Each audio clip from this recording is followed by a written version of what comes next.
मुख्यमंत्री योगी आदित्यनाथ मंगलवार को बाराबंकी पहुंचे, जहां उन्होंने 1734 करोड़ रुपए की 254 विकास परियोजनाओं का लोकार्पण और शिलान्यास किया।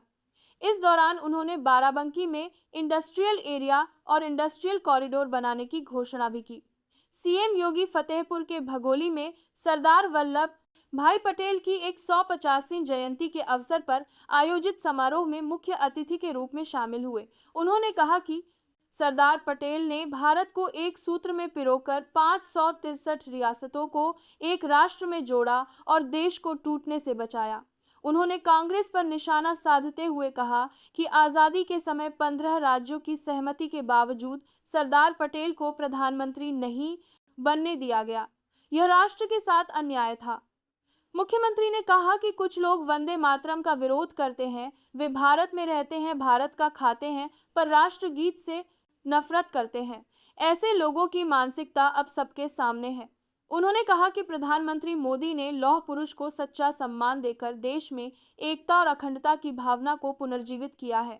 कार्यक्रम के दौरान मुख्यमंत्री ने दिव्यांग पोषण योजना, मुख्यमंत्री युवा उद्यमी योजना, छात्राओं को स्कूल बैग वितरण, ऑर्गेनिक फार्मिंग समूह की महिलाओं को सहयोग राशि और बाल वैज्ञानिक पूजा पाल को सम्मानित किया।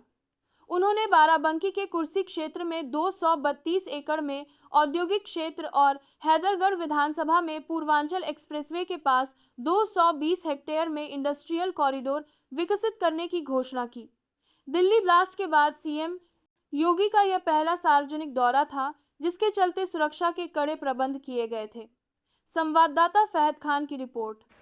बहनों और भाइयों, मथुरा, वृंदावन, बरसाना, गोकुल, बलदेव, गोवर्धन, इन तीर्थों के विकास का कार्य भी डबल इंजन की सरकार कर रही है। और पश्चिमी उत्तर प्रदेश में भागवत भूमि के रूप में जाना वाला सुख तीर्थ हो या फिर विदुर कुटी, इन सब के विकास के लिए पूरा महादेव में एक भव्य स्थल कॉरिडोर बनाने का काम भी वहां पर भी ये डबल इंजन की सरकार कर रही है। आज उत्तर प्रदेश विरासत के सम्मान को भी आगे बढ़ा रही है और विकास के लिए भी पूरी प्रतिबद्धता के साथ कार्य करते हुए आगे बढ़ रही है। और बहनों और भाइयों, विरासत का सम्मान कैसे होना चाहिए? अगर महादेवा का विकास हो रहा है तो हॉकी के लिए अपना पूरा जीवन समर्पित करने वाले इस बाराबंकी के ही लाल केडी सिंह बाबू की हवेली को भी एक भव्य म्यूजियम के रूप में विकसित करने का काम यह भी हमारी सरकार यहां पर कर रही है। बहनों और भाइयों, यही नहीं, इस धरती पर अनेक ऐसे महापुरुषों ने जन्म लिया है जिन्होंने देश की आजादी के लिए अपना पूरा का पूरा जीवन समर्पित भाव के साथ काम किया।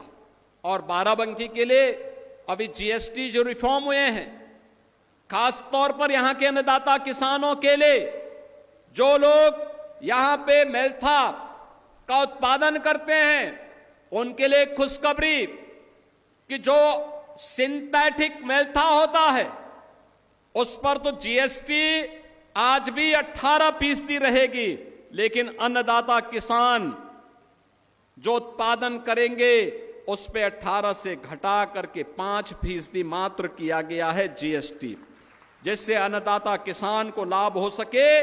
प्रधानमंत्री मोदी जी ने इस कार्य को आगे बढ़ाया है।